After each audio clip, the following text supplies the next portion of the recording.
Alhamdulillah terima kasih Ibu. Ibu, kita mengaji lagi. Alhamdulillah ya, Pak kita sudah sampai Ibu. Kita buka saja dulu acara kita dengan membaca Bismillah Bismillah. Alhamdulillah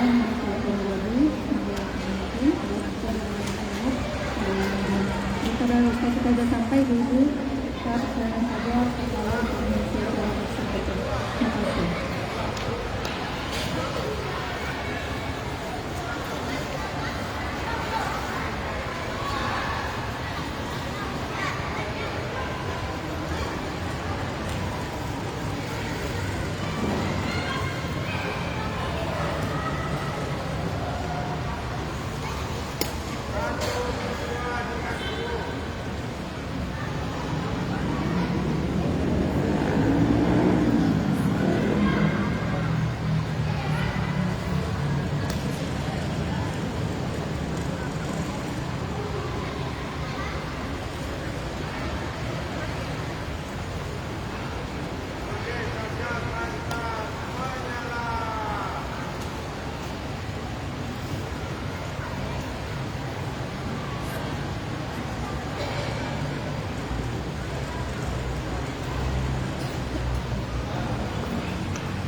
Bismillahirrahmanirrahim. Assalamualaikum warahmatullahi wabarakatuh. Assalamualaikum warahmatullahi wabarakatuh. Alhamdulillah, nahmaduhu wa nasta'inuhu wa nastaghfiruh. ونعوذ به من شرور أنفسنا وسيئات أعمالنا من يهد الله فلا مضل له ومن يضلل فلا هادي له أشهد أن لا إله إلا الله وحده لا شريك له وأشهد أن محمدا عبده ورسوله يا ربنا نقدم كما ينبغي لجلال وجهك الكريم وعلي سلطانك لك الحمد بالإسلام لك الحمد بالإيمان ولك الحمد بالقرآن.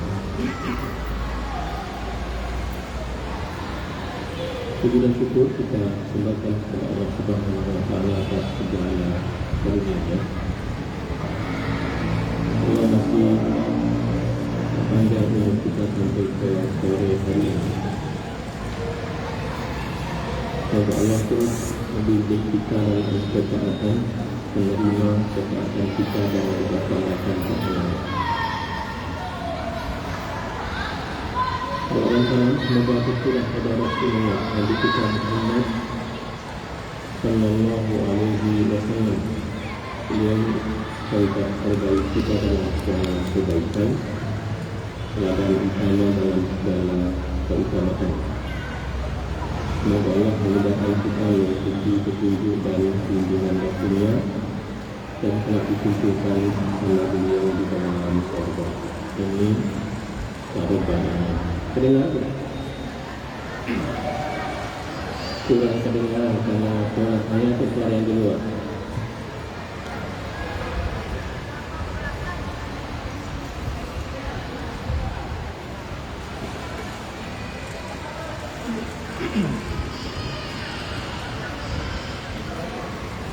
Saya mundur.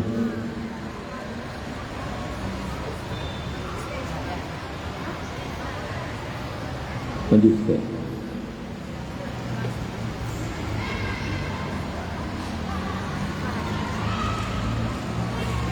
Satu, dua, tiga. Satu, dua, tiga.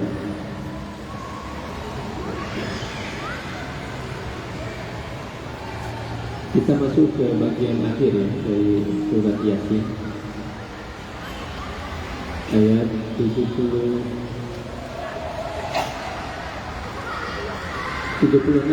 habis ya, 77 lagi.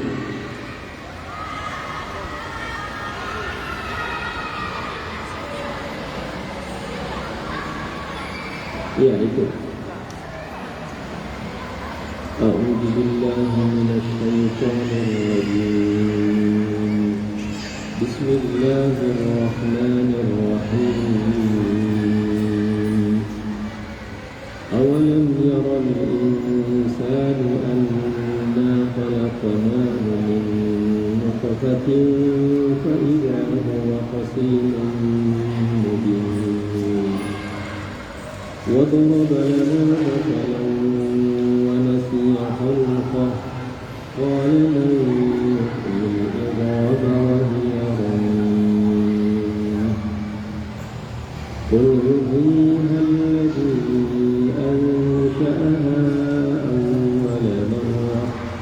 أنشأها أول مرة وهو بكل خلق عليم. الذي جعل لكم من الشجر الأخضر نارا وإذا أنتم منه توقدون. أوليس الذي خلق السماوات والأرض بقادر على أن يخلق مثلهم بلى وهو الخلاق العليم. إنما أمره إذا أراد شيئا أن يقول له كن فيكون. وسبحان الذي بيده ملكوت كل شيء وإليه ترجعون.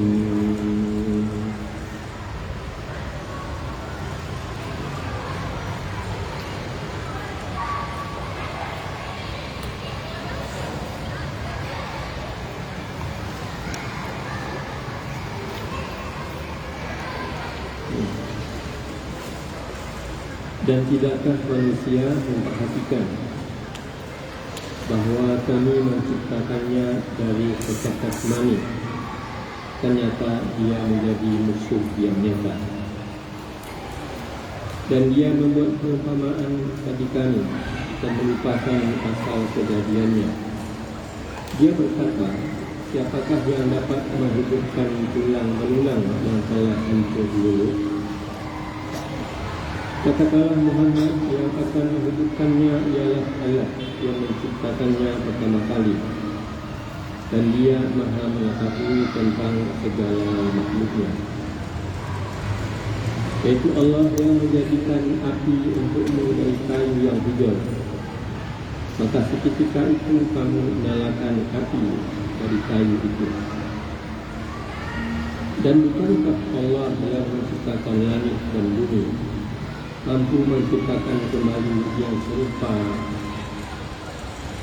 yang serupa itu mereka yang sudah hancur itu?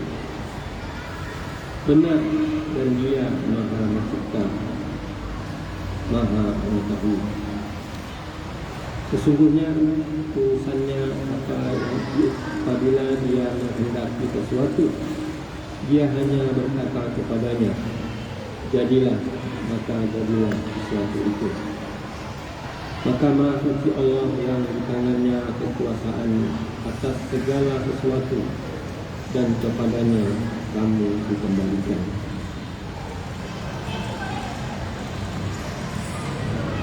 Ini bagian akhir dari surat Yasin. Jawaban Allah tentang orang-orang yang mengingkari hari berbangkit, hari pembalasan. Sebenarnya yang menjadi masalah besar dalam hidup kita adalah keyakinan terhadap hari pembalasan atau tidak. Jika orang yakin kepada hari pembalasan, maka dia pasti lurus. Itu pasti. Kalau toh nanti sekali-sekali ada kekeliruan, ya dia akan kembali kepada Allah. Inilah yang kemudian menentukan apakah ucapan, sikap, tindakan kita itu akan lurus atau menyimpang. Makanya ketika Allah di surat Al-Ma'un itu jelas memberikan kepada kita gambaran seperti apa orang yang mengingkari hari pembalasan dan bagaimana sikap dan tindakannya. Ara'aita alladhi yukadzibu bid-din. Tahukah kamu orang yang mendustakan? Mendustakan apa?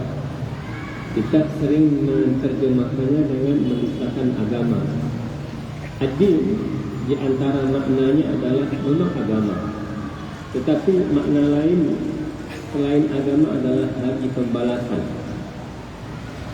Bukankah kita di awal-awal surat, di surah Al-Fatihah sudah mendengar ketika Allah mengatakan Maliki Yaumiddin. Sama, ad-din juga. Di sini ad-din tidak berarti agama, penguasa agama, tapi maknanya adalah penguasa hari pembalasan. Jadi Allah selain dia raja di bumi ini, juga raja penguasa di langit. Dia juga berarti penguasa pada hari pembalasan, pada hari kiamat. Makanya kata Allah, Ara'aita alladhi yukadzibu bid-din. Tahukah kamu orang yang mendustakan hari pembalasan?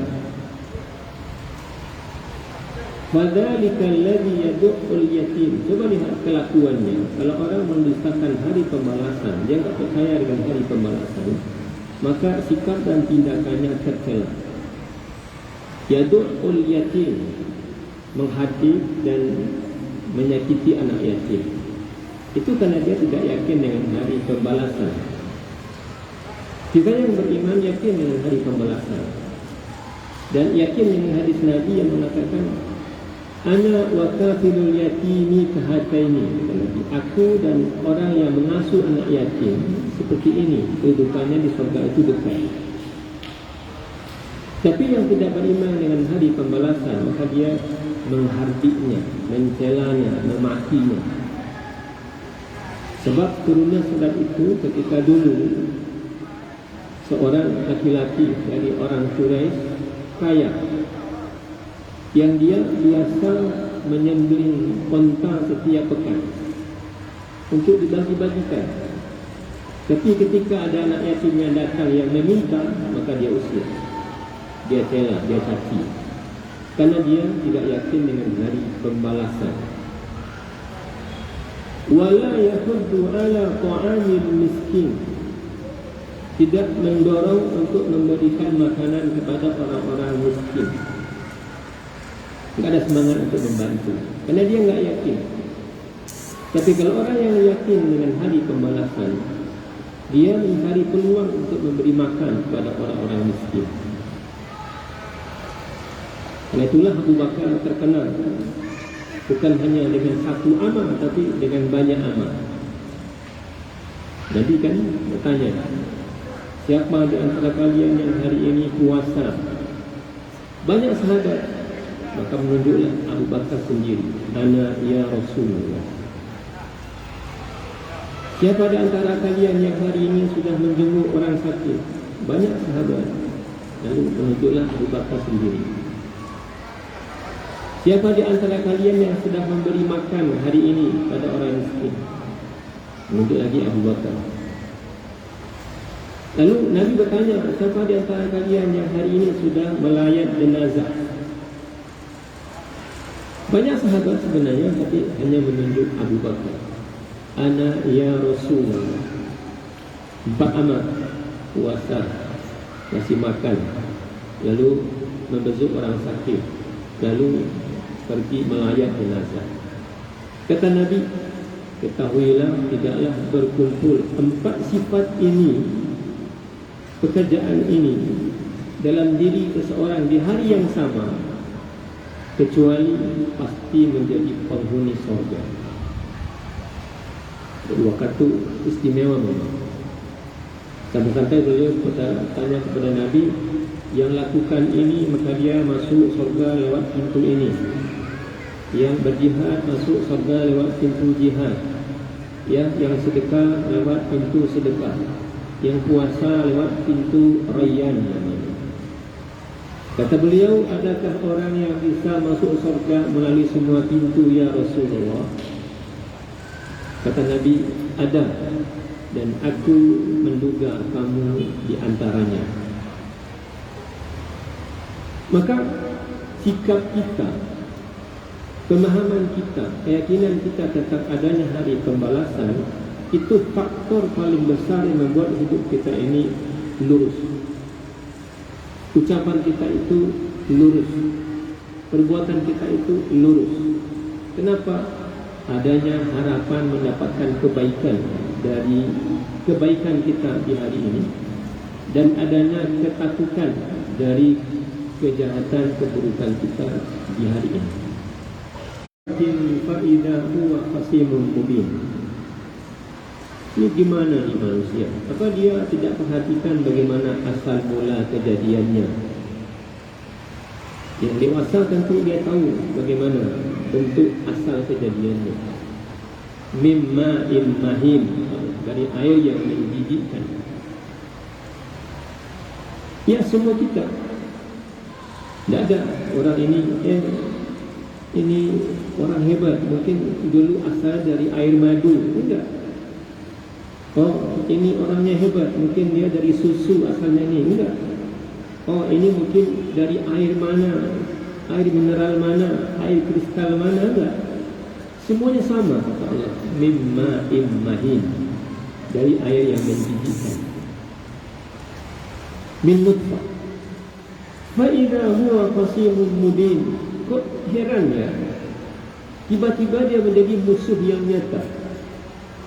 Padahal air yang hina itu, siapa yang membuat dia kemudian bisa menjadi tumbuh berkembang, menjadi besar, menjadi sempurna, menjadi kuat, menjadi hebat? Siapa yang bisa begitu?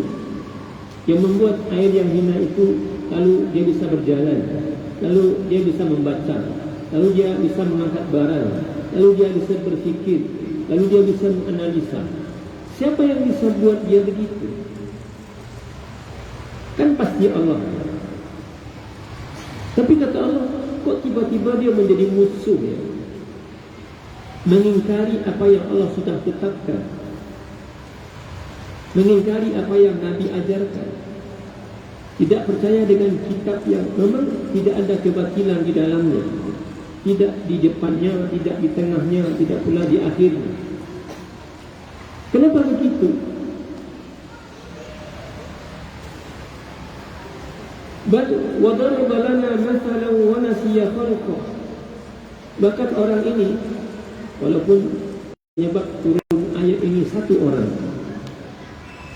yang sudah dihancurkan, lalu tulang itu dia tiup sehingga tulang belulang itu terbang, jadi tepung tulang itu, lalu dia seratkan, kan habis tulang itu. Lalu kata dia, wahai Muhammad, siapa yang bisa membuat tulang belulang yang sudah hancur berterbangan ini, dia kemudian hidup kembali? Mempertanyakan dengan keangkuhannya, dengan kecongkakannya kepada Nabi, sebagai bentuk keingkarannya pada hari pembalasan, pada hari berbangkit. Itu yang disebut sebagai khasimun mubin, musuh yang nyata. Nah, prosesnya dari air yang hina, lalu kemudian jadi segumpal darah, lalu segumpal daging, lalu diperam di perut ibu kita sekian bulan, lalu kemudian dia lahir, lalu kemudian dia balik, lalu dia tumbuh dewasa, sampai kemudian ajal datang menjemputnya. Orang ini asalnya sangat remeh gitu ya. Kan nggak ada orang yang bangga dengan Naim Mahin itu. Saya bangga loh, sehingga dipamer-pamerkannya air yang hina itu. Kan nggak ada orang yang gembira, ada orang yang bangga. Syukur ya, kan nggak ada juga orang yang gembira dengan air yang hina itu. Lalu dia menantang Allah, menantang nabinya. Dia tulang belulang datang kepada Nabi. Nabi mengajarkan bahwa nanti akan dibangkitkan manusia ini sebagai bukti dari pertanggungjawabannya pada hari kiamat. Wa daraba lana mathalan. Tepung-tepung itu, tulang belulang itu jadi tepung, lalu disyaratkannya, lalu dia pertanyakan kepada Nabi, siapa yang bisa menghidupkan tulang belulang ini nanti kembali? Ibu yang mulia, dalam perjalanan hidup kita pasti akan kembali kepada Allah, pasti. Itu kita ini setuju atau enggak setuju, kita suka enggak suka, kita pasti akan kembali kepada Allah. Ini hari ini sore, waktu kita ini sore, saya membaca tafsir tentang surat Al-Asr, tentang sore. Wal Asr, sebenarnya Allah bersumpah dengan semua bagian waktu, tapi waktu sore itu spesifik.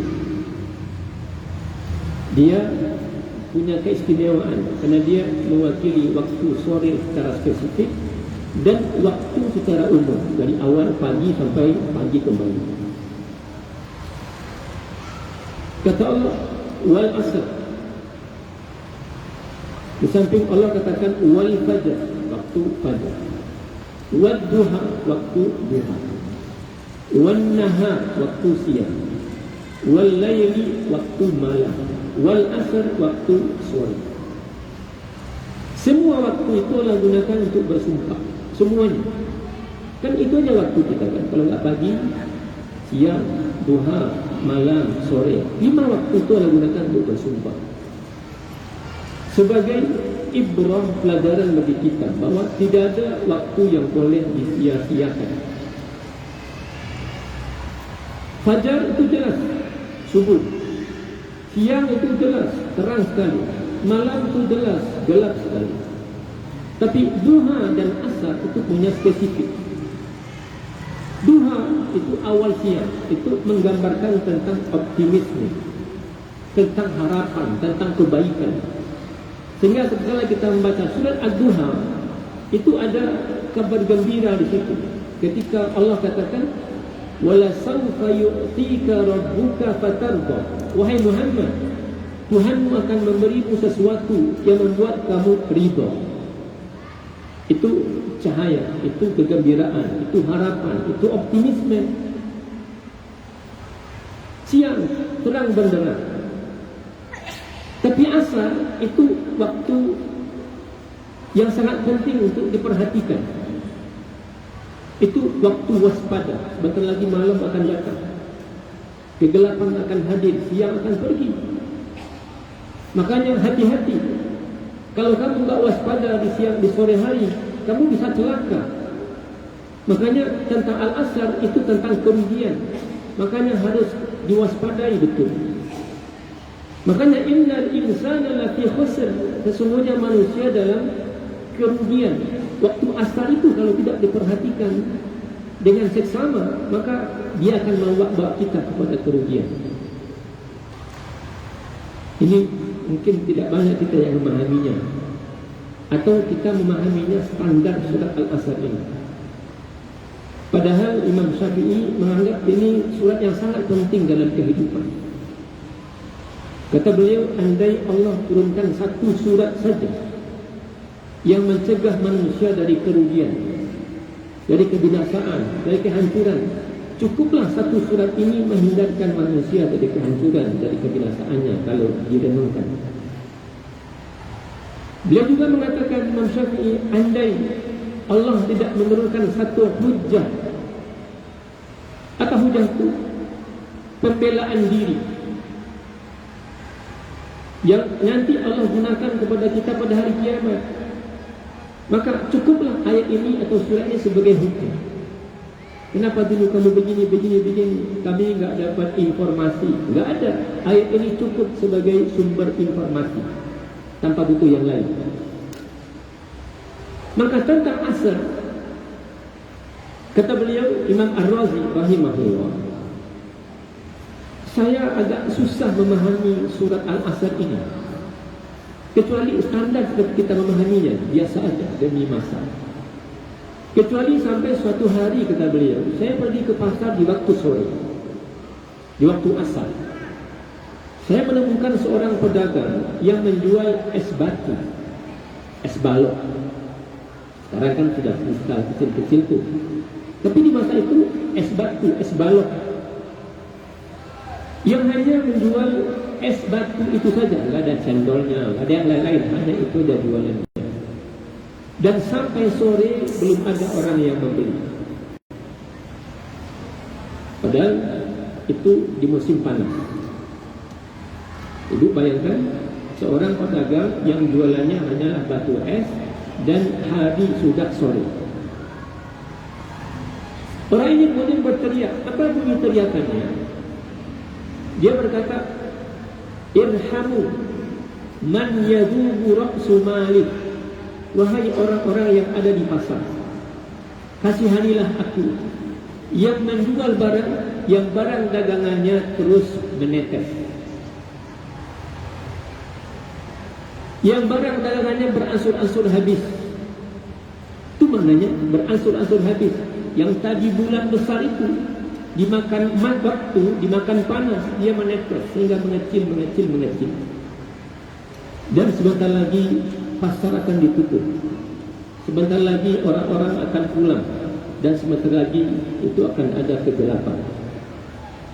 Coba bayangkan bagaimana seorang ayah yang bertanggung jawab, seorang suami yang bertanggung jawab, yang jualnya cuma es batu, nanti dia pulang ke rumahnya tidak membawa sesuatu untuk dia berikan kepada istrinya, tidak punya sesuatu yang akan dia berikan kepada anaknya.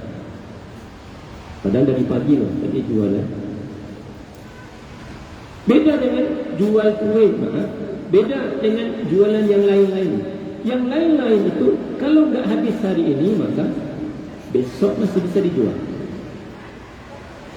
Kalau tidak ada hari ini orang yang beli nggak apa-apa, besok masih bisa, pekan depan masih bisa. Kalau es hari ini orang nggak beli, apa yang terjadi? Esnya habis. Begitulah Imam Ar-Razi menggambarkan kepada kita tentang waktu dan tentang sore hari. Nah, satu lagi contoh. Kalau ibu pergi, ya, pulang dari hotel di Masjid Nabawi, di Masjid Haram, atau mau ke Masjid Haram atau ke Masjid Nabawi, lalu singgah ke tempat orang jual minuman, jus A, jus B, jus C. Kata orangnya asir. Asir itu maknanya jus, minuman yang sudah digiling, sudah diproses sehingga jadilah dia jus. Ya jus mangga, ya jus tomat, ya jus wortel. Itu hurufnya sama dengan asir. Hidup kita ini terus berproses, terus digiling oleh waktu, yang pada akhirnya dia akan mengalirkan atau memproduksi dua hal saja. Apa yang dia produksi? Dia akan memproduksi minuman. Bayangkan lebih gampang mungkin es tebu, yang berasal dari tubuh-tubuh yang memang masih berbatang-batang itu dipotong, lalu digiling. Hasilnya setelah digiling hanya ada dua. Satu minuman segar, satu lagi adalah ampas yang menjadi sampah. Begitulah kehidupan kita ini. Waktu terus berjalan, hari terus berganti, siang terus berganti dengan malam. Kita ini kalau dihitung-hitung sore harinya, kita ini apakah sudah menghasilkan jus atau hanya menghasilkan sampah? Atau kita hanya menghasilkan sesuatu yang tidak berguna? Begitulah kita memahami waktu kita ini. Dan apalagi ketika Allah turunkan ayat, ketika Allah katakan iqtarabatis sa'atu wansyaqqal qamar, kiamat sudah dekat, padahal 1430 sekian tahun yang lalu ayat ini sudah Allah katakan iqtarabatis sa'atu wansyaqqal qamar, kiamat sudah dekat dan bulan sudah terbelah. Mukjizat lagi. 1400 tahun yang lalu Allah sudah katakan kiamat sudah dekat. Kira-kira sekarang tambah dekat, tambah jauh? Pasti tambah dekat. Untuk semua umat manusia, kiamat semakin dekat. Karena 1400 tahun yang lalu Nabi katakan ketika Allah turunkan wahyu, iqtarabatis sa'atu wansyaqqal qamar, kiamat sudah dekat dan bulan sudah terbelah. Apalagi 1448 tahun kemudian akan semakin dekat. Apalagi untuk kita secara personal yang umurnya sudah 50-60 tahun, itu sudah sangat dekat. Karena Nabi katakan a'maru ummati baina sittina was sab'in, umur umatku antara 60 dan 70 tahun saja. Jadi kalau sudah pensiun sebenarnya, itu tidak lagi berfikir tentang A, B, C dan D, kecuali menyiapkan kepulangan dengan sungguh-sungguh, menyiapkan kepulangan dengan serius. Karena tenaga fisik kita sudah lemah, sehingga di kantor nggak dibutuhkan lagi. Gaya analisa kita sudah menurun, kadang-kadang lupa, sehingga kalau ngurus A, B, C di kantor nanti takut salah, sehingga sudah berhenti aja, pensiun. Maknanya sudah bersiaplah dengan serius, dengan sungguh-sungguh untuk pulang. Yang ketika pulang hanya ada dua hal yang kita bawa. Kita akan membawa jus, minuman sehat, berkualitas, atau kita pulang membawa sampah. Ya Allah, indah sekali tamsilnya. Lama ini kita memahami demi masa, demi waktu, sudah begitulah. Tapi dengan membayarkan penjual es pulang tak membawa apa-apa, esnya sudah mencair, menetes dari menit ke menit, dari detik ke detiknya, sehingga tinggal separuh lalu kemudian habis. Waktu kita sudah sore, sehingga sudah layak disebut sudah menjelang maghrib. 50 tahun ke atas itu sudah menjelang maghrib. Ya, kalau sudah 60 atau sedikit lagi matahari terbenam. Nah, kata Allah, bagaimana ini orang? Dia diciptakan dengan air yang hina. Tidak ada orang yang mau berlama-lama menatapnya, apalagi akan memamerkannya kepada orang lain. Lalu setelah dia besar, hebat, pintar, kaya raya, lalu dia menantang Allah. Wa daraba lana mathalan wa nasiya khalqah. Dia buat perumpamaan. Ini tulang belulang ini siapa yang akan menghidupkan? Kata Allah, qul yuhyiha alladhi ansha'aha awwala marrah. Jadi ingat, kunci lurusnya hidup kita di muka bumi ini adalah sejauh mana kita benar-benar meyakini adanya hari pembalasan. Enggak ada yang sia-sia, enggak ada yang cuma-cuma, semuanya akan dibayar. Ada yang dibayar hari ini, ada yang dibayar nanti, tapi pasti dibayar full, enggak ada yang dibayar kurang. Semua dibayar. Ucapan itu akan dibayar, penglihatan itu akan dibayar, telinga itu pendengaran akan dibayar, tangan kaki itu akan dibayar. Kalau kita benar-benar yakin Allah akan membayar, itu rasanya nggak ada orang yang sengaja melawan dan membangkang kepada Allah. Sekali-sekali wajar saja berdosa, sekali-sekali iya, nggak ada orang yang bersih. Tapi setelah melakukan kesalahan, pasti dia sadar, ya Allah, dia menyesal, ya Allah, dan dia akan kembali kepada Allah. Itulah kenapa dalam ayat hadis-hadis Nabi seringkali beriman kepada Allah dan beriman kepada hari akhir itu disandingkan.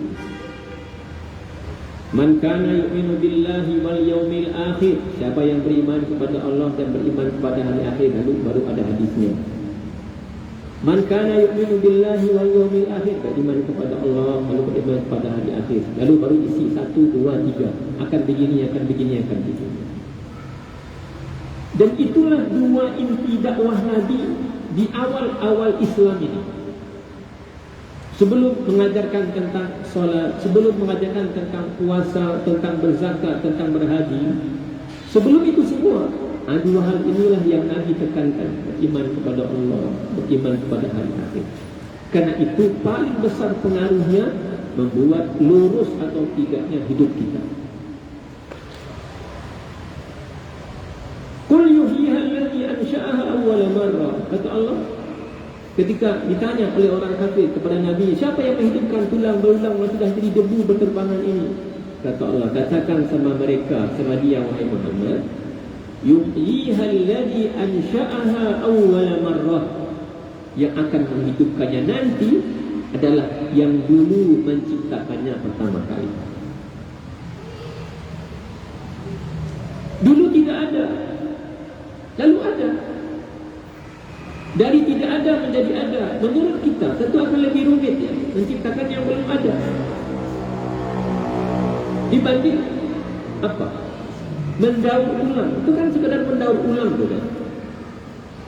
Sudah ada barang awal jadinya, sudah ada modal awalnya, sudah ada. Itu jauh lebih mudah. Walaupun bagi Allah nggak ada bedanya. Apa bedanya mencipta atau merenovasi atau kemudian daur ulang? Nggak ada bedanya sama Allah. Kan sama Allah sama aja bahasanya. Idza arada syai'an an yaqula lahu kun fayakun. Kalau Allah mau, jadilah, jadi. Besar ya besar, ya kecil ya kecil. Untuk ukuran kita, nalar kita boleh katakan begitu, bahwa yang menciptakannya adalah, yang akan menciptakannya kembali, menghidupkannya kembali adalah yang menciptakannya pertama kali. Dan mencipta dari yang belum ada tentu jauh lebih rumit dibandingkan dengan mendaur ulang. Nanti ibu-ibu yang mulia, kita ini didaur ulang. Didaur ulang. Wanufikha fis-sur, lalu Allah kemudian melalui malaikat meniup trompet, lalu semua manusia mati dan hancur. Bukan hanya mati, tapi hancur. Langit-langit itu akan hancur, berlapis-lapis itu akan hancur, jadi tepung dia, hancur. Bumi ini, gunung-gunung itu hancur, jadi tepung dia, hancur. Apalagi kita. Satu-satunya yang tidak akan hancur, kata Nabi, hanyalah satu tulang di bagian belakang kita ini. Namanya ajbud dana, tulang ekor. Lalu ditiup yang kedua. Sebelum tiupan yang kedua, ada hujan yang membasahi bumi. Lalu dari hujan itu kemudian kita nongol ke muka bumi. Jadi ibu bayangkan seperti itu. Kita seperti biji durian, toge, rambutan. Seperti itulah tulang. Yang kecil itu, yang itu tidak habis, yang lainnya habis, hancur. Dari barang yang kecil itu, maka nongollah kita ke muka bumi. Nongollah kita di padang mahsyar. Saya lihat ya, ada kawan saya punya perusahaan ini, botol ini. Ini sekarang kan besar, tapi ternyata asalnya hanya sekecil ini, sebiji jagung nih.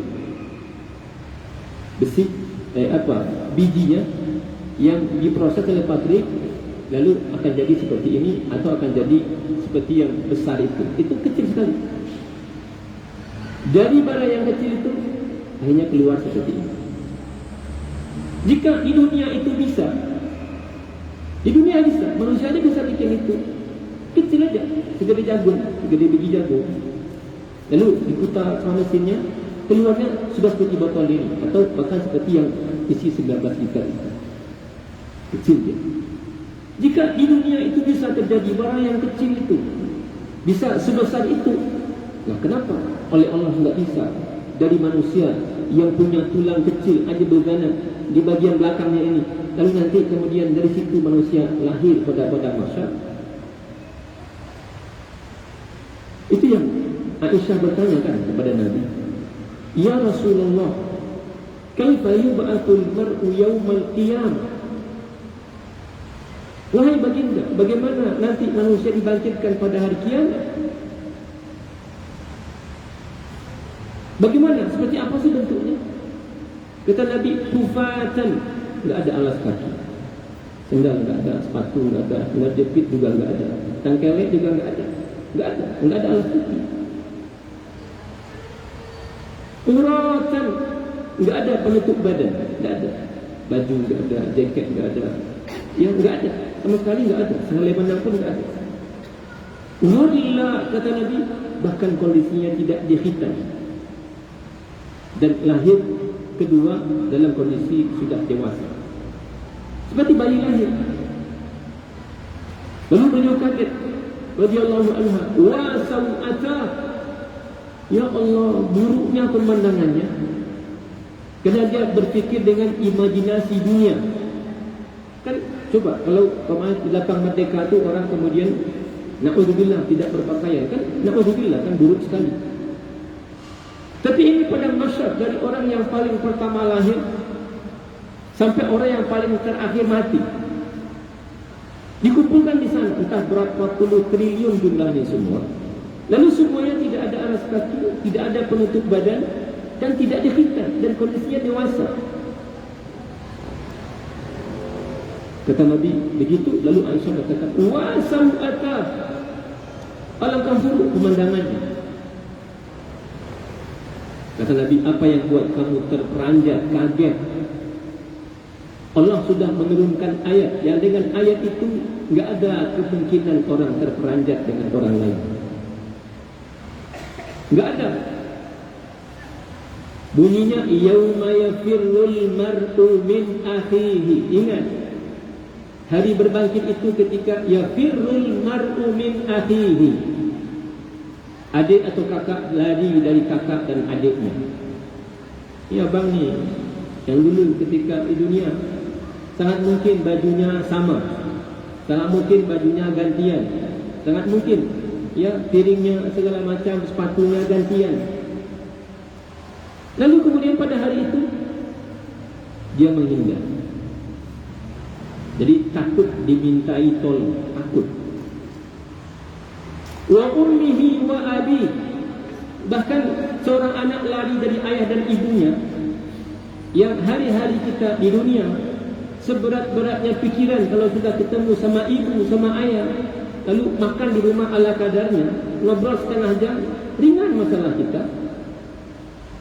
Dirantau kita pulang temui orang tua kita, habis masalah, ringan, tanpa hati. Pada hari itu ayah ibu kita lihat, dan dia lihat kita juga. Kita lari, enggak mau dimintai tolong. Wa sahibatihi wa bani, pasangan suami dan istri yang dulu di dunia akrab sekali, saling sayang, saling mencintai. Lalu pada hari itu dilihat pasangannya, dia menghindar. Kata Allah, likulli imri'in minhum yawma idzin sya'nun yughni. Ada urusan yang lebih besar, bahkan sangat besar, sehingga orang tidak mungkin berfikir tentang A, B, C dan D. Jangankan tentang si anu yang tidak berpakaian, si anu yang tidak begini. Ayah, ibunya, adik kakaknya dia jauhi. Likulli imri'in minhum yawma idzin sya'nun yughni. Makanya kalau kita boleh berandai-andai ya, kalau boleh berandai-andai. Andai hari akhir itu tidak ada, kita nuntut agar diadakan. Nuntut. Mungkin hari ini ibu baca ada 2 orang yang selama ini mengeluarkan ini ijazahnya dikeragui. Ini tidak mungkin, 99,9% ijazahnya palsu. Secara ilmiah dia buktikan itu tidak asli. Orang ini yang menyebut kebenaran secara ilmiah tadi hari ini masuk penjara, hari ini ditahan. Kalau dia betul bersalah, ya nggak ada masalah kan. Tapi kalau penelitian mengatakan memang begitu, kan berarti nggak benar kan keputusannya. Lalu jadi hari ini ditahan. Jadi berarti yang salah dihukum, oke. Yang tidak salah dihukum. Apakah patut yang tidak salah dihukum? Ya enggak. Di mana yang salah itu akan dihukum? Di mana yang benar itu akan mendapatkan hak penuh. Tidak ditambah, tidak dikurangi. Kalau tambah itu fadlullah, karunia Allah. Di mana? Di akhirat. Di akhirat. Ada orang mencuri. Apa yang dia curi? Kelapa. Karena nggak ada yang akan dimakan, lalu dia manjat kelapa sama anaknya. Lalu dapatlah kelapa belasan biji, belasan buku. Ditangkap. Lalu ditahan. Lalu ada orang sehari dia bisa mencuri miliaran rupiah. Sehari. Bahkan mungkin puluhan miliar sehari. Lalu nanti mungkin dia di penjara 10 tahun, 20 tahun. Lalu mungkin akan mengganti 10% dari uang yang dia curi. Habis penjara, dia kemudian bisa ketawa lagi. Dia bisa berfoya-foya dengan uang yang dia ambil. Yang salah dihukum, oke. Yang tidak salah dihukum juga. Yang salahnya besar dihukum berat, oke. Yang salahnya ringan dihukum berat juga. Kan enggak oke. Makanya kalau andai tidak ada hari akhir itu, yang berlaku hanya hukum manusia ini, yang kita lihat seringkali tidak adil, seringkali tidak bijaksana. Kalau boleh menuntut, tapi untuk adakan hari akhir itu, kita akan menuntut kepada Allah mana hari akhir yang benar-benar jujur, yang benar-benar adil. Makanya Allah katakan, alayhisallahu bi'ahkamil hakimin. Bukankah Allah itu hakim yang paling adil? Jadi di dunia ini yang banyak pengadilan, tapi keadilan belum tentu banyak.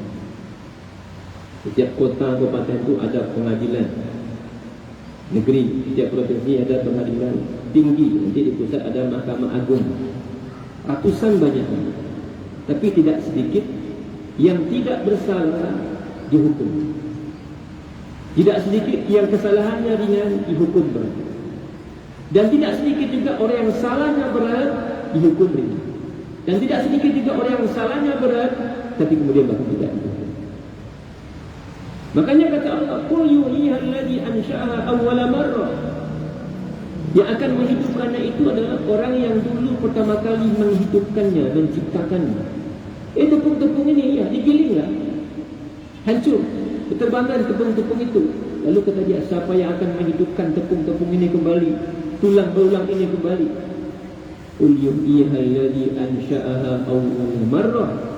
Yang dulu pertama kali menciptakannya dari tidak ada menjadi ada. Akan jadi mudah baginya menciptakan atau menghidupkan barang yang mati, lalu kemudian dulu ada, lalu kemudian mati dan kemudian dihidupkan kembali. Wa huwa bikulli khalqin alim. Dan dia maha mengetahui segala makhluk ciptaannya. Tahu ucapannya, tahu pendengarannya, tahu penglihatannya, tahu gerak tangannya, tahu sikapnya, tahu perasaannya, tahu bahkan dugaan-dugaannya. Jadi untung saja ya ibu-ibu yang mulia, ya, yang terlintas di pikiran kita itu enggak dihisap oleh Allah. Untung saja. Kan sebagai manusia kan kita punya lintasan-lintasan pikiran kan. Tiba-tiba terlintas di pikiran kita, tiba-tiba terlintas di benak kita. Untung saja itu enggak dihitung. Ketika Allah mengatakan la yukallifullahu nafsan illa wus'aha, itu di luar kontrol kita. Tiba-tiba lewat perempuan cantik, itu terlintas di pikiran yang tidak benar, itu di luar kontrol. Tiba-tiba kita lihat laki-laki tampan, terlintas di benak kita, di pikiran kita yang tidak bisa dikontrol. Nah, sampai itu enggak apa-apa.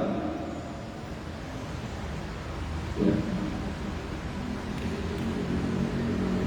La yukallifullahu nafsan illa wus'aha. Karena itu di luar kontrol kita, itu Allah enggak bisa. Ya, karena ayat sebelumnya lillahi ma fis samawati wa ma fil ardh. Allah yang punya semua yang di langit dan yang semua yang ada di bumi. Dia punya. Wa in tubdu ma fi anfusikum aw tukhfuhu yuhasibukum bihillah. Jika kamu tampakkan yang ada dalam dirimu, berubah jadi ucapan, jadi sikap, jadi tindakan, aw tukhfuhu, atau kamu sembunyikan, tidak kamu sebut, kata Allah, yuhasibukum bihillah, itu juga akan dihisab oleh Allah. Repot kan? Terlintas di benak pikiran kita, lalu itu dihisab juga. Itu berat. Lalu turun ayat ini, la yukallifullahu nafsan illa wus'aha. Yang lintasan pikiran itu nggak bisa kita kontrol. Tiba-tiba dia normal.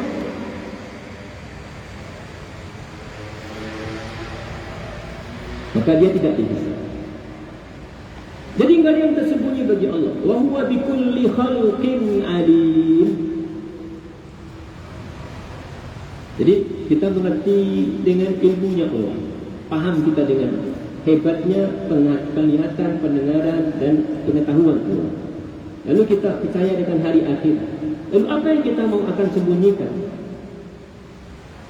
Apa yang perlu kita sembunyikan? Jadi untuk orang yang beriman kepada hari akhir dengan iman yang benar, itu enggak butuh CCTV. Enggak butuh. Karena CCTV dia enggak ada matinya. CCTV manusia ini kan ada matinya. Mati lampu, mati dia. Datang malam gelap, mati dia. Tapi CCTV-nya orang beriman itu tajam. Yang disebut dengan muraqabatullah, merasa selalu diawasi oleh Allah. Kalau ini kan diawasi manusia, diawasi manusia. Tidak ada manusia di kiri kanan. Oh, tidak ada orang, tidak. Atau dia berbuat salah. Tapi kalau tidak ada Allah, kita katakan di mana tempat ini tidak ada Allah? Di mana? Jadi ada cerita tentang muridnya Imam Malik. Ketika belajar, dia punya banyak murid Imam Malik itu. Tapi ada satu murid yang istimewa, yang membuat orang-orang lain jadi iri. Biasa aja, kadang-kadang ada guru memang lebih sayang pada murid tertentu, lalu terbaca sama orang lain. Tapi murid ini masih kecil, sehingga menimbulkan rasa cemburu.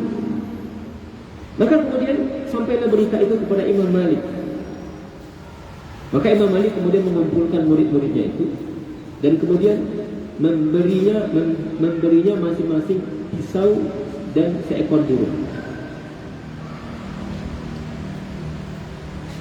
Lalu dia berpesan, kata beliau, pergilah kalian, ya, sembelihlah burung ini di tempat di mana tempat itu tidak disaksikan oleh siapapun. Nah, ini pergi ke belakang tembok, ini mungkin pergi ke toilet, ini mungkin pergi ke bawah rumah, atau pergi ke bawah pohon. Lalu semua masing-masing membawa burung yang sudah disembelih, kecuali yang satu nih, yang tadi dicemburui oleh kawan-kawannya. Datang dengan pisau yang sama, datang dengan burung yang sama, enggak ada bekasnya, dan tidak disembelih burung itu. Lalu dia bertanya, kenapa orang-orang menyembelih burungnya kamu kenapa enggak nyembelih? Saya renungkan pendapat tuan, ya, pendapat guru. Perintahnya, sembelihlah burung ini di tempat di mana tak seorang pun atau tak ada orang yang memperhatikan, tidak ada orang yang melihat. Kata dia, aku renung-renungkan, tidak ada tempat ini di dunia atau bahkan di langit yang luput dari pantauan. Orang mungkin tidak melihat, tetapi Allah pasti melihat. Ini yang membedakan kelasnya, pemahamannya, ilmunya, ya, muraqabatullahnya, sehingga orang-orang menyembelih lurus-lurus saja. Dia menganalisa mana pula ada tempat di muka bumi ini yang tidak disaksikan. Jadi untuk orang-orang beriman, kan di kantor kita juga ada CCTV, ya mungkin di banyak ruang publik juga ada CCTV.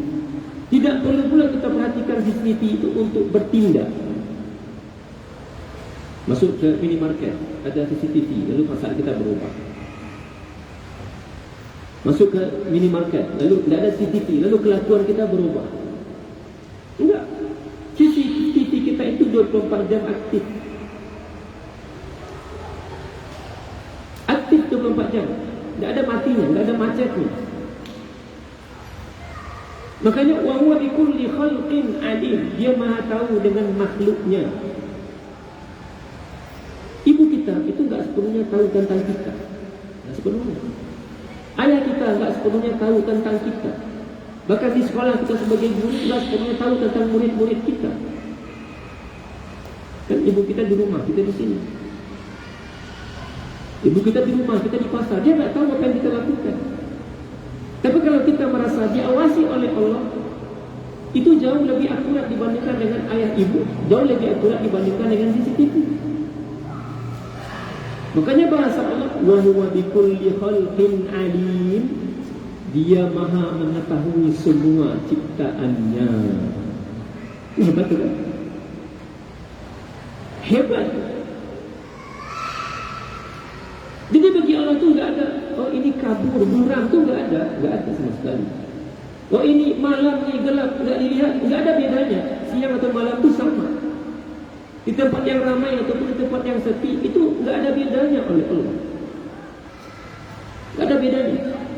Jadi dedaunan jatuh di hutan belantara, dedaunan berapa juta atau bahkan berapa ratus juta helai daun yang ada di gunung dalam itu. Berapa juta? Helai daunnya yang ada di gunung Talangku, entah berapa juta juga. Tiba-tiba jatuh satu. Allah dengan yang satu itu tahu, oh ini jatuh, dia tahu. Kita kadang-kadang sudah sekian ratus meter, habis itu kita enggak tahu. Tapi Allah satu helai daun jatuh itu dia tahu, yang kering ataupun yang masih basah, itu dia tahu. Satu helai daun yang jatuh di hutan belantara itu dia tahu. Karena itu ciptaannya.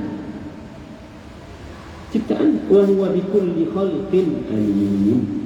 Nah, kalau kita tahu tentang Allah seperti itu dan yakin bahwa Allah itu perhatikan kita seperti itu, kan ngapain sih kita ya butuh CCTV itu, butuh kamera itu ngapain?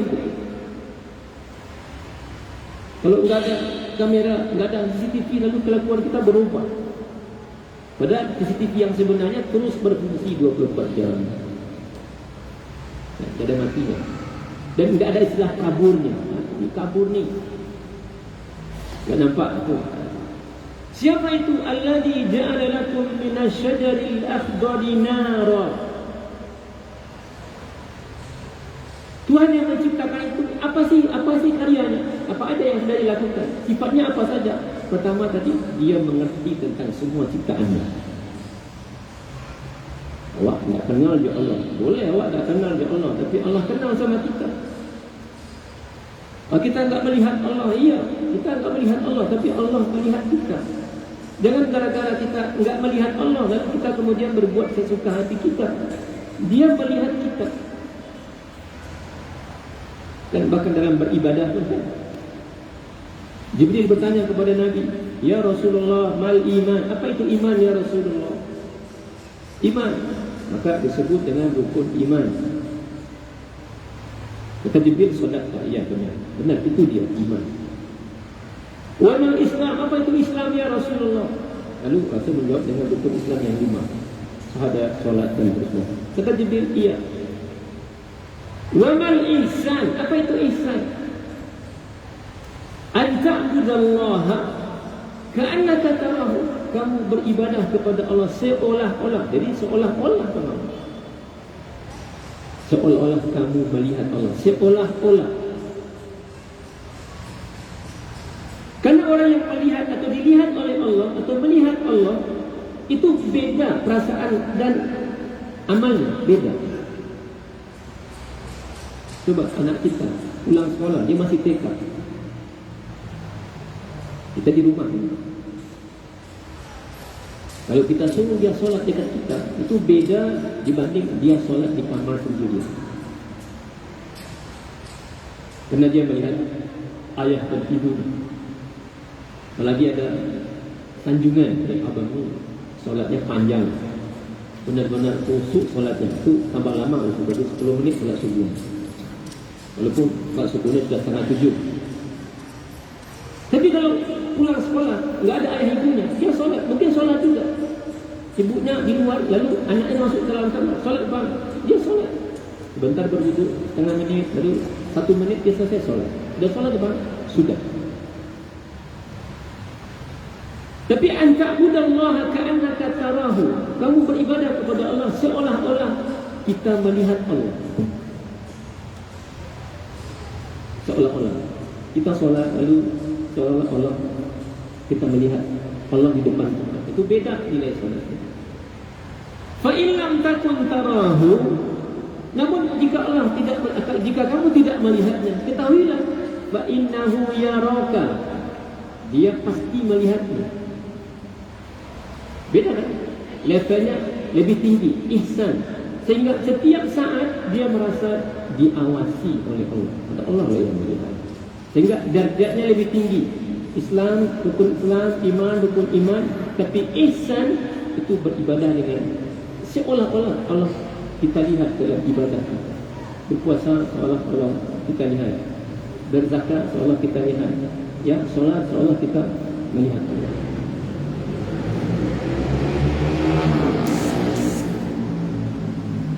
Jadi dia maha mengetahui semua makhluk. Alladzi ja'ala lakum minas syajaril akhdari nara. Siapa Tuhan itu? Yang menciptakan pertama kali itu siapa? Itu loh yang menciptakan api dari pohon yang hijau. Mestinya dari warna merah kan pohonnya. Mestinya kan? Mestinya api itu diciptakan pertamanya dari batu, mestinya.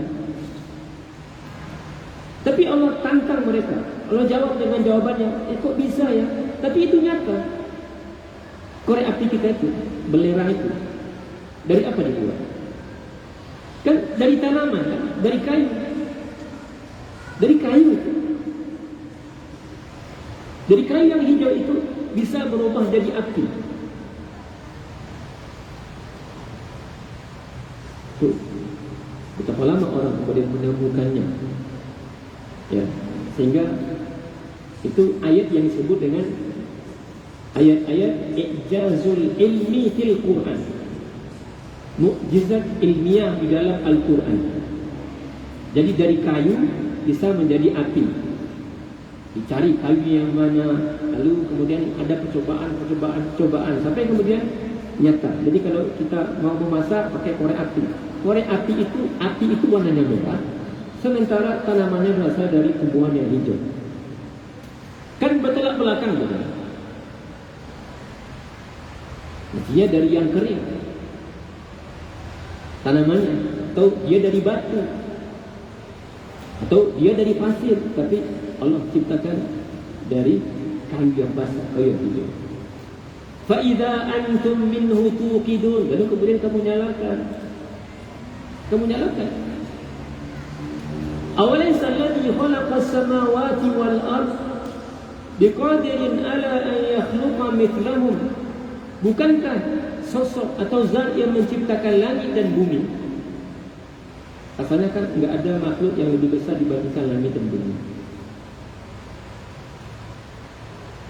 Menurut kita, pun nanti Allah seperti apa kita nggak tahu.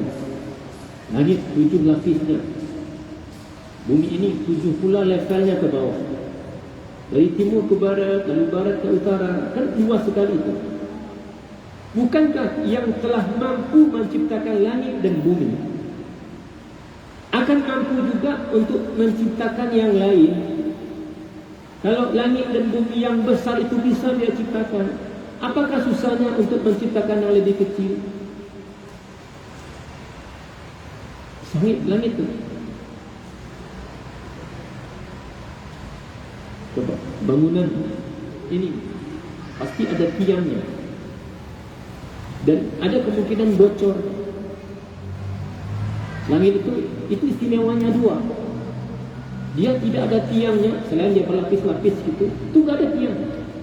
Di ghairi amadin tarawnaha, dia nggak punya tiang. Seperti bagaimana kamu melihat bangunan lalu ada tiangnya. Lalu kemudian dia tidak ada bocornya. Hujan itu bukan bocor. Bukan bocor. Bukan langit yang bocor satu. Itu orang bercanda aja tuh kan. Orang aja yang bercanda tuh. Dan dia menciptakan itu bisa. Padahal ini benda.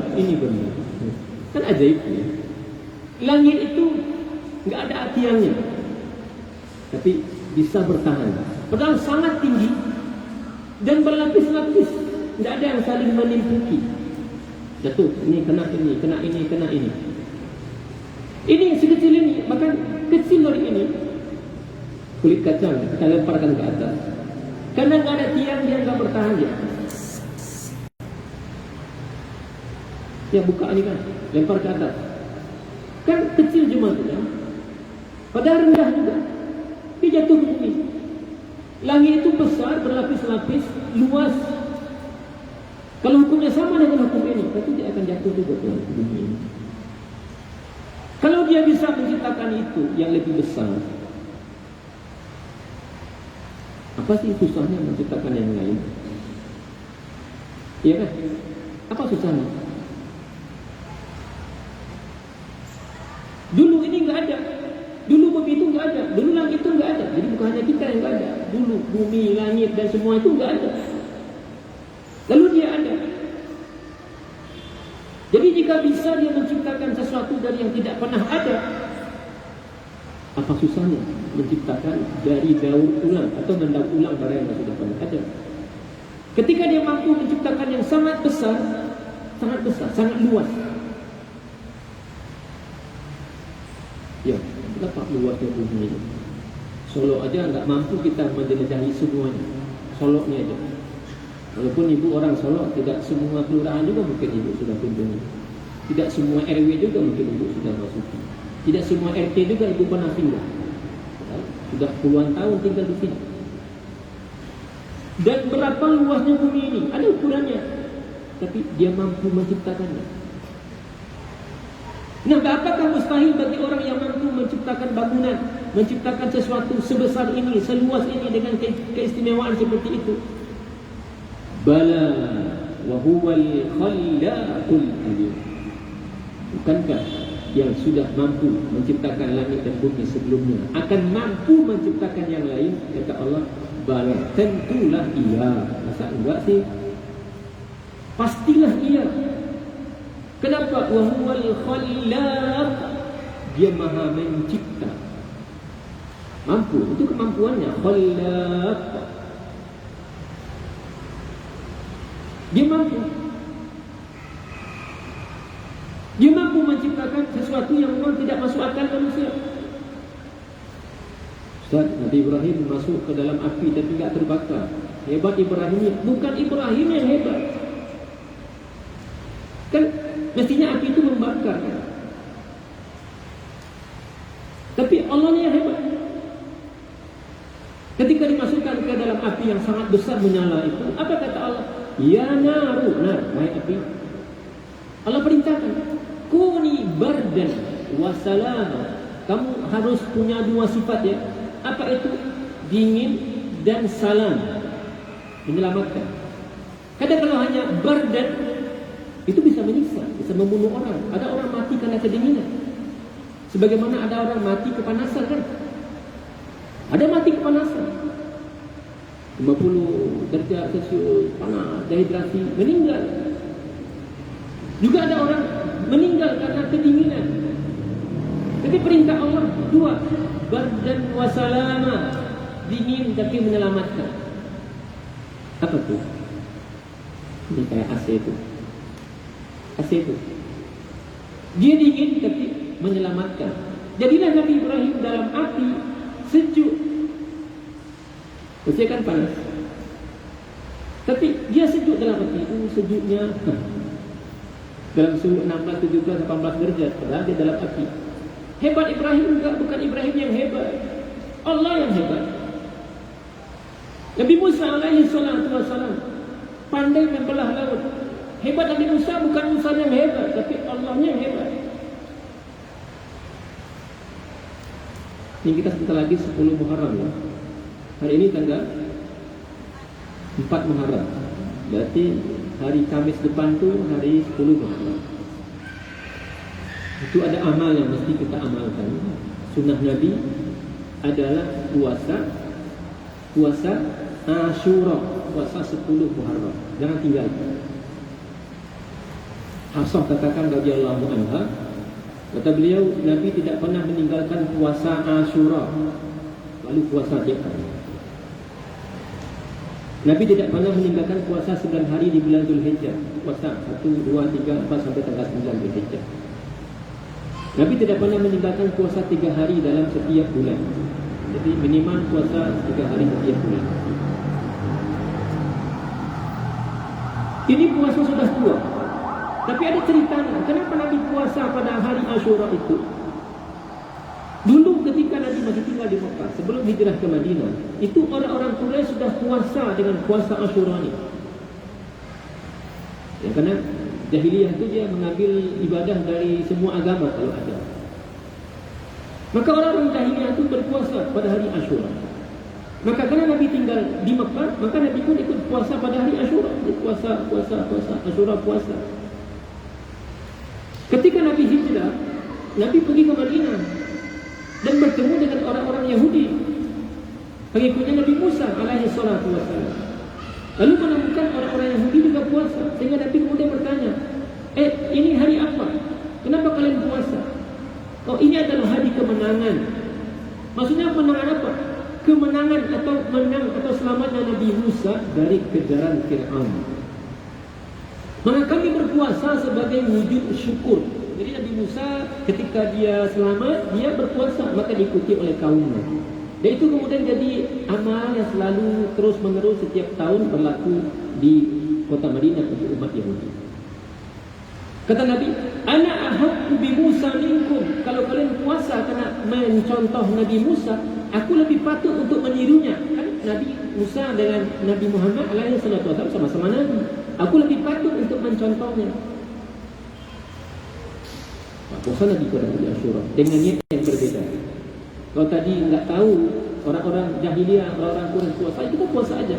Tapi sekarang karena sudah tahu sebagai tanda syukur, maka Nabi puasa sebagai contoh atau mengikuti Nabi Musa alaihi salatu wasallam. Lalu sampai kepada Nabi, ya Rasulullah, itu kan ibadahnya orang Yahudi. Kan masing-masing punya ibadah kan, lakum dinukum waliyadin, masing-masing orang punya ibadah.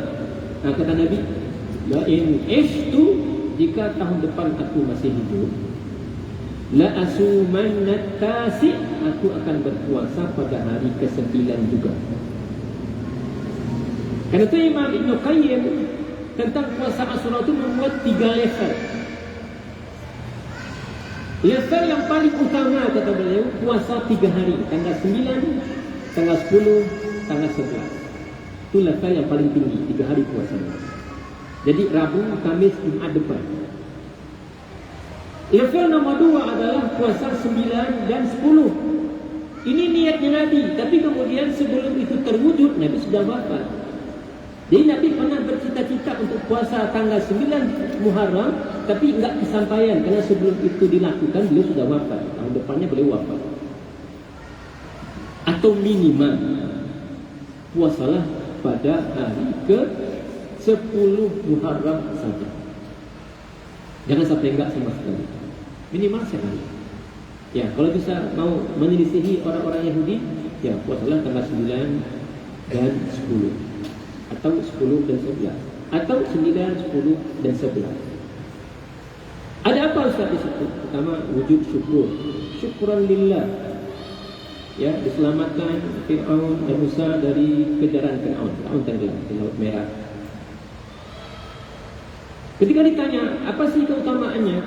Kata Nabi, ahtasibu 'ala Allah, ya, puasa sehari di 10 Muharram itu, aku berharap, ya, Allah beri pahala, Allah beri imbalan dengan menghapuskan dosa-dosa setahun yang lalu. Dosa kecil setahun yang lalu. Jika puasa Arafah setahun yang lalu dan setahun yang akan datang, maka puasa Asyura setahun yang akan datang, setahun saja. Bukankah yang telah menciptakan langit dan bumi akan mampu menciptakan yang serupa dengan itu? Apalagi menciptakan yang lebih kecil dengan itu. Bala, iya pasti tentunya. Wa huwal khallaqul alim, karena dia adalah Khallaq, Maha Pencipta. Al-Alim, Maha Mengetahui. Maha Mengetahui itu ingat, tidak ada kondisi kita yang tidak diketahui oleh Allah. Mau sendiri, mau sama-sama, mau siang, mau malam, mau di kamar kita sendiri, mau di kamar mandi, tidak ada yang tidak diperhatikan, yang tidak diketahui oleh Allah. Karena Al-Alim, dia Maha. Jadi untuk orang mukmin sebenarnya tidak membutuhkan CCTV, tidak butuh. Innama amruhu idza arada syai'an an yaqula lahu kun fayakun. Urusannya sama Allah itu gampang sekali sama Allah itu. Idza arada syai'an, bila dia inginkan sesuatu, cukup dengan kun, maka pasti jadi. Oh, ini umat sudah membangkang, lalu Allah menghukum dengan menghancurkan atau menimpakan bukit kepada mereka, bisa. Oh, umat ini sudah kelewat batas, lalu kemudian Allah membalikkan bumi untuk orang-orang yang zalim itu, bisa. Kaum Ad, kaum Thamud, kaum Lut, kaum Nabi Nuh, ya, oh ini banjir besar sekali, dari bawah keluar air, dari atas hujan lebat, sampai hujannya sampai airnya itu ke bukit, bisa. Cukup dengan kun fayakun. Fasubhanalladzi biyadihi malakutu kulli syai'. Maksudnya Allah yang di tangannya kerajaan segala sesuatu. Jadi para pejabat, jadi orang yang berkuasa, ingat ya, sebenarnya Anda atau siapapun hanya dipinjamkan sementara, sebagian saja, kecil saja. Kalau dia suka, dia berikan. Karena lillahi mulkus samawati wal ardh. Bagi dialah kerajaan di langit, dan dialah kerajaan yang ada di bumi. Dia punya, semuanya dia punya. Ingat ya, wa ilaihi turja'un. Semuanya akan dikembalikan kepada Allah. Yang tadi itu, kalau tidak ada hari akhir, kita nuntut sama Allah. Atau orang-orang yang dizalimi itu akan nuntut kepada Allah. Atau orang-orang yang hari ini ya nasibnya baik karena kejahatan, nanti akan dituntut balas pada hari kiamat. Dengan begitu selesai pembahasan kita tentang surat Yasin ya. Allah nanti masuk ke surat As-Saffat. Jadi ibu ingat ya tadi tentang Al-Asr, waktu sudah sore. Ya, kita ini terus menetes, menit demi menit, detik demi detiknya, terus kita ini digiling. Ya, sebentar lagi malam, matahari akan terbenam. Dan ilaihi turja'un, kita kepadanya akan kembali kepada Allah. Kita adakah yang akan dibawa? Kalau ada yang akan dibawa, apakah yang akan dibawa? Atau dagangan kita ini habis semua, enggak ada uang yang akan dibawa, seperti tadi penjual es batu, habis. Atau kita akan membawa apa? Jus, minuman segar, saripati makanan yang paling baik, amal yang paling baik. Atau waliyadzubillah akan bawa sampah, bawa kotoran, waliyadzubillah. Makasih. Allah bisawab. Alhamdulillah. Subhanakallahumma wa bihamdika asyhadu an la ilaha illa anta astaghfiruka wa atubu ilaik. Assalamualaikum warahmatullahi wabarakatuh.